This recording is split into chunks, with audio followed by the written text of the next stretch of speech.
दा दिनैथ' UPPL हारसिं जाबायब्रा UPPL लोगो गैला दा बेनिखायनो UPPL दिनै गोदाव सोराव जागासिनो दं दा दिनै बिथांमोननि सिगाङावहा बेसेबांबा गिदिर मोनसे दैमा दङ। खुलुमबाय लोगोफोर गोरबोआव दुखु मोननाय नांजासे UPPL सरकारा BPF खौ बुंनानै भुल खालामना लाबाय नामा माने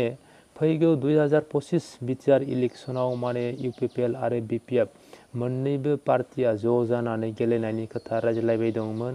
माने BPF निफ्राय गोदोर गोदोर रोंखा राखा बुजिनाय मानसिफोरखौ रायज्लायनो थाखाय बिबानखौ होदोंमोन बे रायज्लायनायावबो मोजाङैनो रायज्लायबाय थादोंमोन नाथाय बेनि गेजेरावनो माने गोरबोआव दुखु मोननाय नांजासे UPPL नि खायसे गेजेरनि लिडारफोरा माने बुंनायखौ बिथांमोना सिरियासलि गोरबोआव दुखु मोननाय लादों आरोना माने गोरबोआव दुखु मोननाय लादों खारना बेनो माने बिटिआर नि एक्स चिफ हाग्रामा महिलारी सारखौ चिफ जालानो दिसपुराव केबिनेट मन्त्रि जाना थाइसिगोननो बुंनाय बाथ्राखौ बिथांमोना जोबोर दुखु मोनदों माने गोरबोआव नांदोंना बे बाथ्राया बिसोरनि गोरबोआव नांदों BPF नि जायखिजाया वर्कार्सफोरनियावनो बे बाथ्राया गोरबोआव नांदों बिनि थाखायनो बिथांमोना माने फैगौ बिटिआर 2025 इलेक्शनाव हारसिङैनो गेलेनानै हारसिङैनो सरकार दानो थाखाय थियारि जाफिनबाय आरोना दा जों सानोमोन माने मोन्नैबो ज' जानानै गेलेयोबा रायजोखौ सालायलांनायाव गोरलै जागोन बिनि थाखायनो जोंनि एबसुनि आफादगिरि दिपेन बर' सारा माने मोन्नैबो पार्टिया ज' जानांगौ होननानै बिथाङा बुंग्रोदोंमोन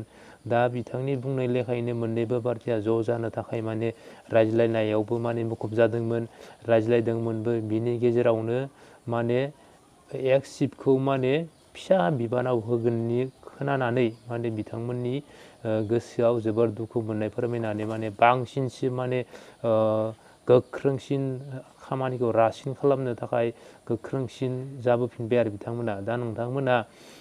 बे दिसपुराव केबिनेट मन्त्रि जानानै थाइसिगोननो बुंनायनिफ्राय बिथांमोना मा बुंखो बेखौ नोंथांमोना भिडिअनि गेजेरजों नायना लानो हागोन आरो बिथांमोना बुंबावदों माने आखायाव कागज कलम लानानै लेक्सार होबाय थाबानो हारिखौ दावगाहोनो हाया बेबो खोथाया थार नंगौ नाथाय दिनै UPPL सरकारा हारसिं जाबाय बेनि थाखाय माने मोनसे गिदिर दैमा दङ सिगाङाव बे दैमाखौ हारसिङै बारनो हाया बेनि थाखाय दैमाखौ बारनो माने सोरनिबा आखायाव हमनानै बारनांगौ बिदि साननानै माने BPF खौ लोगो लानायदों बुंनाय खोथाखौ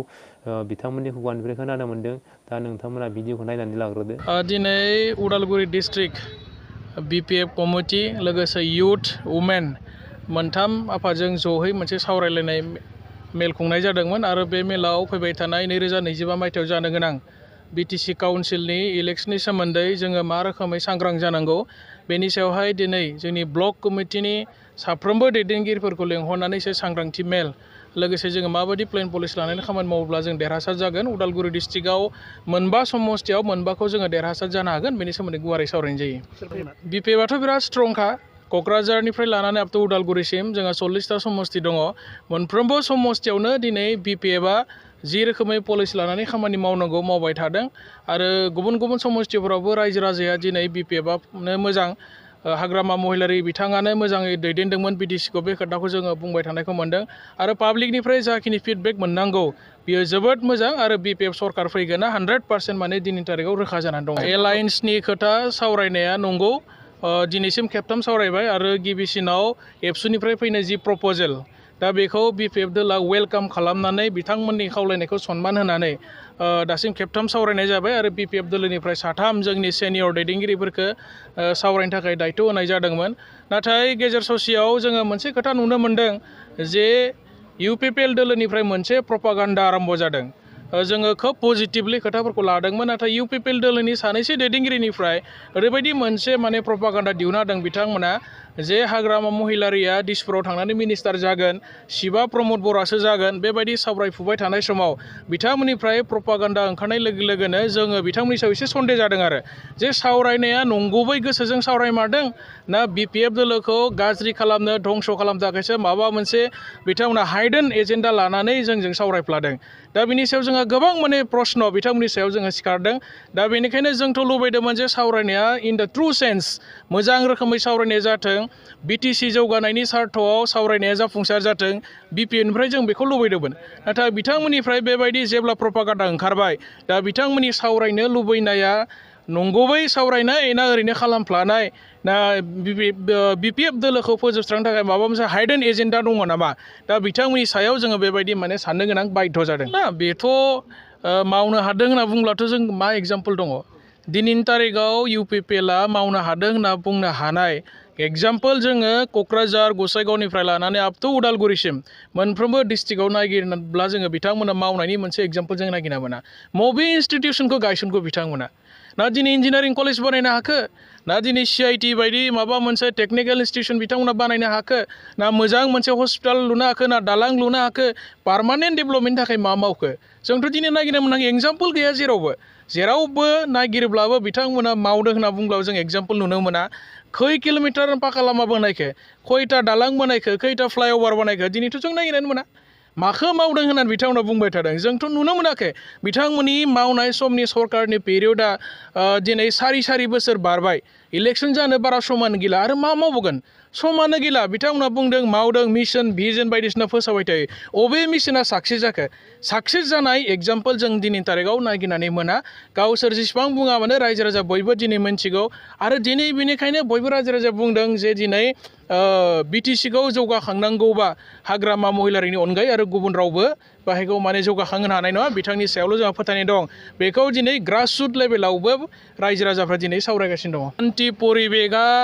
अब्लासो बुंगोन जोङो जेब्ला साफ्रोमबो सोमावसारग्रा बेनि हाथियार लाना सोमावसारनाय साफ्रोमबो सुबुङा दिनै जेलनिफ्राय उदां जाब्ला जों शान्ति जाबाय होनना बुंनो हागोन दिनैसिमबोथ' गोबां दैदेनगिरि रन्जन निमेखौ लानानै आरो गुबुन गोबां दैदेनगिरिफोरा बिथांमोनाथ' दिनैसिमबो जेलाव दङना दा बिथांमोनखौ बख'नायनि थाखाय मा प्रसेस खालामदों बिथांमोना दिनैसिमबोथ' जोङो माने UPPL जों दैदेनजानाय बे BTC गभर्नमेन्टखौ नैबे सारि बोसोराव जोङो जेबो बेबस्था लानाय अफिसियेल जों दिनैसिमबो मिथिया बेखौ जोङो दे अनला ओंख्रि नारजि ओंख्रि आर'नाइखौ GI टेग खालामबाय बेजोंल' जौगायाब्रा बे जोंनि आइडेन्टिटिखौ मोनदों जों थिगानो आर'नाइयाथ' दिनैनि खोथा गोदोनिफ्रायनो बर'फोरा लोगो गैला दा बेनिखायनो UPPLआ दिनै गोदाव सोराव जागासिनो दं दा दिनै बिथांमोननि सिगाङावहा बेसेबांबा गिदिर मोनसे दैमा दङ बे दैमाखौ बारनो थाखाय सोरनिबा आखाइ हमनानै बारनो हायो नामा दिनै UPPLआ बेबायदि माने नागिरबाय थादों जों GI टेग खालामदों बेखौ जोङो मोजां मोननायाथ' थांनाय 30 तारिख जुलाइआव आसामनि chief minister doctor Hemant Biswa Sharma बिथाङा बुंखाबाय बेनि अनगायै मेजर पजिशनाव हारसिं इलेक्शन गेलेगोन सोलोंथाइनि बिथिङाव हेल्थ सेक्टरनि बिथिङाव आबादनि बिथिङाव मोनसे बिथांमोना केपासिटि गैया आरो जायनि थाखाय बिथांमोना सोरजोंबा लोगो जानानै सरकाराव थाफानो हायो इनफ्रास्ट्राक्चार बेबायदिसो लामा नागिरगासिनो दं UPPL जेरावबो गैया खारन बिथांमोना दिनै रायजो राजाफोरनि जि बिसास जि मोनसे बिसास आरो परिबर्तननि थौजों बिथांमोननो जोङो 2020 सनाव रायजोफोरा UPPL भट होदोंमोन दिनै बे बिसासखौ बिथांमोना दिनै मावफुंनानै दिन्थिनो हायैनि थाखाय रायजोफोरा आरो 2025 सनाव दिनै UPPL भट होनो हाला आरो दिनैनि तारिखाव इलेक्शन जायोबा UPPLआ मोनसे गोहो मोनगोन आरो एबसुलुट मेजरिटि लानानै सरकार सालायगोन BPFआ दा दिनैथ' UPPLआ हारसिं जाबायब्रा UPPLआ लोगो गैला दा बेनिखायनो UPPLआ दिनै गोदाव सोराव जागासिनो दं दा दिनै बिथांमोननि सिगाङावहा बेसेबांबा गिदिर मोनसे दैमा दङ बे दैमाखौ बारनो थाखाय सोरनिबा आखाइ हमनानै बारनो हायो नामा दिनै UPPLआ बेबायदि माने नागिरबाय थादों होनना जों अनुभब खालायो जों फिलिंस खालायो आरो मानोना BJPआथ' थांनाय 30 तारिख जुलाइआव आसामनि chief minister doctor Hemant Biswa Sharma बिथाङा बुंखाबाय जे जोङो 2025 सनाव हारसिं इलेक्शन गेलेगोन दा दिनै UPPLआ हारसिं इलेक्शन गेलेनो हानायनि खुनु मोनसे बिथांमोनाव केपासिटि गैया आरो जायनि थाखाय बिथांमोना सोरजोंबा लोगो जानानै सरकाराव थाफानो हायो नामा बेबायदिसो लामा नागिरगासिनो दं UPPL दोला दिनै खारन बिथांमोना दिनै रायजो राजाफोरनि जि बिसास जि मोनसे बिसास आरो परिबर्तननि थौजों बिथांमोननो 2020 सनाव रायजोफोरा UPPL भट होदोंमोन दिनै बे बिसासखौ बिथांमोना दिनै मावफुंनानै दिन्थिनो हायैनि थाखाय रायजोफोरा आरो बिसोरखौ फोथायला रावबो दिनै UPPLनो भट होनो हाला आरो दिनैनि तारिखाव इलेक्शन जायोबा UPPLआ 7 बारा देरहाया बिथांमोना